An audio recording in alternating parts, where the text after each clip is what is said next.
Bom dia. Professor, o governo anunciou mais esta redução na meta fiscal. Qual é a sua avaliação? Bom, em primeiro lugar, é importante colocar que quando se reduz a chamada meta fiscal, nós estamos falando de quê?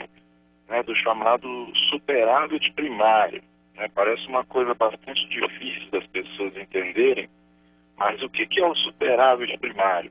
É uma parcela dos recursos que são destinados para a dívida pública, Na realidade, essa discussão toda sobre redução da meta fiscal, ela é uma cortina de fumaça para encobrir que, seja com superávit primário ou sem superávit primário, com meta fiscal ou sem meta fiscal, o Brasil está destinando metade do seu orçamento para o pagamento de uma questionável dívida pública que não se sabe de onde veio, não se faz auditoria, violando-se a Constituição, Por quê? Porque a meta fiscal, ela mexe apenas com uma pequena parte dos recursos que vão para o pagamento dessa dívida. Na verdade, a maior parte dos recursos do povo brasileiro que vão para o pagamento da dívida pública não passam pelo superávit primário. Então, tudo isso é uma cortina de fumaça para encobrir as graves ilegalidades dessa dívida já apontadas por grandes comissões da Câmara dos Deputados desde os anos 80, que já apontaram graves ilegalidades nessa dívida pública que consome metade dos recursos nacionais e que é o verdadeiro causador dos problemas sociais do país. Portanto, não muda muito. Muda apenas uma pequena parte do problema, Muda apenas cerca de 10% do problema, Quando, na verdade, ao invés de estar discutindo as migalhas, deveria se discutir o atacado, deveria discutir por que metade dos recursos do orçamento vão para o pagamento dessa dívida, Por que R$1 trilhão vão para o pagamento dessa dívida? Ao invés disso, fica se discutindo se vai fazer um superávit primário de 80, 100 bilhões, ou 13 bilhões, ou 0 bilhões. Não, vamos discutir o atacado, Vamos parar de discutir essa questão simples, essa questão mais pontual, que é a tal da meta fiscal, que tudo isso é uma metodologia toda feita para enganar o povo, Como é que Vamos discutir a dívida pública, Como é que se inverte a pauta na sua avaliação? Se acabar com o tabu do tema da dívida pública, Porque sempre que se fala em dívida pública, as pessoas falam, mas se tem uma dívida, você tem que pagar, Mas que dívida é essa, Por que essa dívida existe? Por que nós temos mais de 3,3 trilhões de dívida interna, sem que isso tenha sido destinado para a construção de escolas, hospitais? De onde que veio isso? Isso é juros sobre juros, isso é ilegal segundo o Supremo Tribunal Federal. Temos que discutir isso.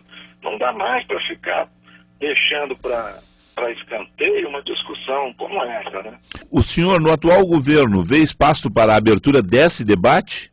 Até o momento o governo não quis abrir esse debate, A sociedade tem pressionado, Nós temos feito, por meio da Auditoria Cidadã da Dívida, vários debates, várias intervenções, no sentido de abrir esse tema, mas é necessário que o governo possa, finalmente obedecer à Constituição e deixar que o Congresso faça a auditoria da dívida.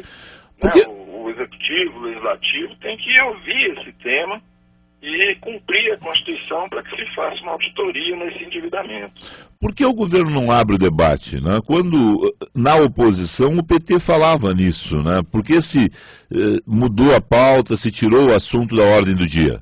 As tais agências de risco, aos setores ligados ao setor financeiro, que dizem que se abrir o debate, já o risco do país vai subir, vai ter crise, vai ter confusão.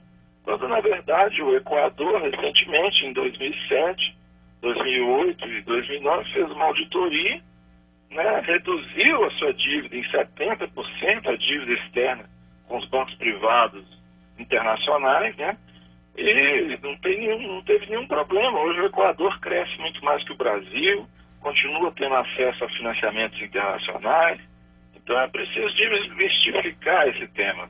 Uhum. No caso brasileiro, mais grave é a crise internacional. Desculpe. No caso brasileiro, mais grave é a dívida externa, porque isso já está, me parece, superado, ou é a dívida interna de 3 trilhões e 300 bilhões? No caso, hoje em dia, tanto a dívida externa como a dívida interna estão muito interligadas, porque qualquer investidor estrangeiro pode vir aqui e comprar títulos da dívida interna, que na verdade é externa, né? Então, existe toda uma situação atual onde, na verdade, as coisas se entrelaçam, né?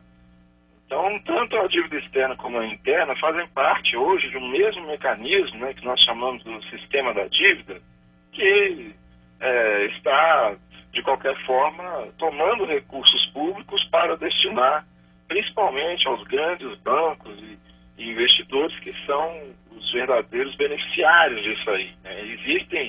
Existe um grande argumento aí de que porque se não pagar a dívida interna, o povo que vai sofrer, mas nós sabemos que os principais beneficiários dessa dívida são os grandes, né? Professor, obrigado ao senhor aí, um excelente dia de trabalho. Obrigado aí pelo espaço, um abraço.